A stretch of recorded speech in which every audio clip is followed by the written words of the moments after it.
Hello student, आज के article का टॉपिक है द वर्ल्ड ऑफ शुगर। इसको आप कनेक्ट कर पाएंगे GS3 साइंस के पार्ट से। बेसिकली आज का आर्टिकल रिवॉल्व करेगा अराउंड हिस्ट्री ऑफ शुगर और किस तरीके से उसका सोसाइटल में डोमिनेंस रहा, और अगर शुगर का इंटेक ज़्यादा करते हैं तो क्या प्रॉब्लम्स, क्या बीमारियां हो सकती हैं। आते हैं आर्टिकल के एनालिसिस पर। रिसेंट में एक बुक आई अल्बी बोस्मा की, और उन्होंने बताया है कि किस तरीके से शुगर सोसाइटल डोमिनेंस रहा है रिसेंट डेवलपमेंट में।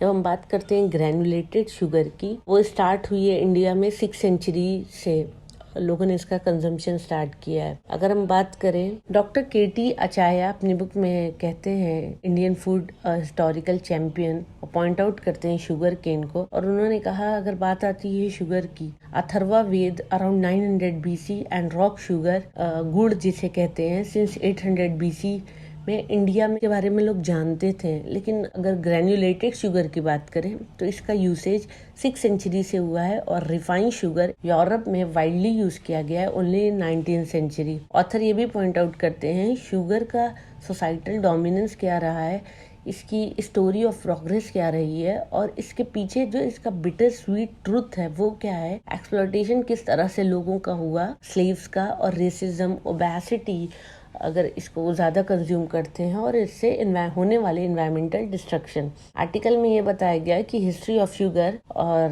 कहते हैं उसमें कि शुगर की किसी को कोई ज़रूरत नहीं है, लेकिन सबको इसकी क्रेविंग होती है। किस तरीके से शुगर प्रोड्यूस होती थी मिडिल ईस्ट में कॉलोनियल टाइम में, और स्लेव्स वेस्ट इंडीज के प्रोड्यूस करते थे और ब्राजील में प्रोड्यूस होती थी। बहुत ज्यादा डिमांड होने लगी लेबर्स की, ताकि वो शुगर कल्टीवेट कर सके मास लेवल पर ब्राजील में और कैरेबियन में। और इस जरूरत को पूरा करने के लिए ट्रांस अटलांटिक स्लेव ट्रेड होने लगा, और अराउंड 12 करोड़ 5,70,000 ह्यूमन बींग को शिप किया गया अफ्रीका से अमेरिका के तरफ बिटवीन 1501 एंड 1861। इस दरमियान इतने ज्यादा लोगों को, ह्यूमंस को भेजा गया। मोर्टेलिटी रेट 25% हो गया। हर वॉयज जब शिप जाती थी तो उस पर 25% लोग मर जाते थे, और बिटवीन 1 मिलियन एंड 2 मिलियन जो पीपल थे डेड, उनको ऑन बोर्ड जब शिप चल रही होती थी उसी में अगर वो मर गए तो उन्हें फेंक दिया जाता था। थैंकफुली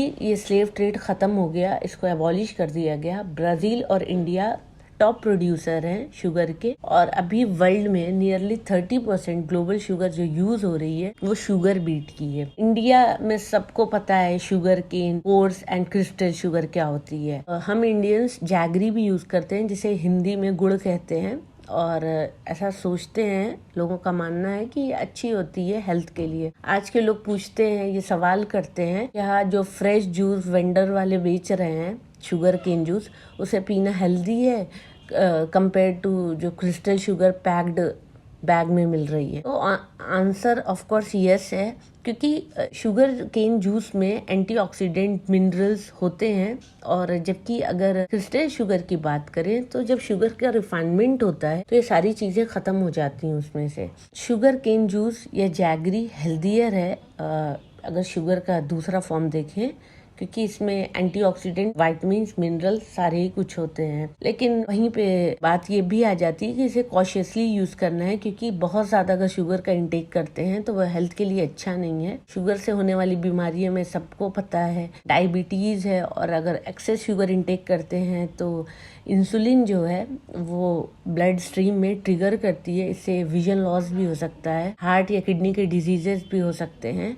इसी वजह से डॉक्टर रेस्ट्रिक्ट करते हैं amount of sugar intake. Type 1 diabetes के पेशेंट्स जो होते हैं वो इंजेक्ट करते हैं इंसुलिन अपने ब्लड स्ट्रीम में, और वहीं पे टाइप 2 डायबिटिक पेशेंट वो केयरफुली मैनेज करते हैं अपने ब्लड ग्लूकोज को। टाइप 2 डायबिटिक पेशेंट सब्स्टिट्यूट में स्टेवियोल ग्लाइकोसाइड या सक्रोलोज ले सकते हैं। रिसेंट में ही एक कंपनी है जीन क्लिनिक के नाम की, उन्होंने एक डिवाइस बनाया है जिसे आर्म या एब्डोमेन में बैंडेज की तरह लगाकर अगर कॉन्टिन्यूसली इसे लगाना है तो ये बताएगा कि बॉडी में क्या ग्लूकोज कंटेंट है और कब जरूरत है डॉक्टर को कंसल्ट करने की। लेकिन सारे ही इंफॉर्मेशन को लेने के बाद ये कंक्लूड कर सकते हैं कि अमाउंट ऑफ शुगर को रिड्यूस कर देना चाहिए अपने डेली लाइफ में, और स्वीट्स का, यही हमारी हेल्थ के लिए बेस्ट है। Thank you for watching my video. Please share, like and subscribe.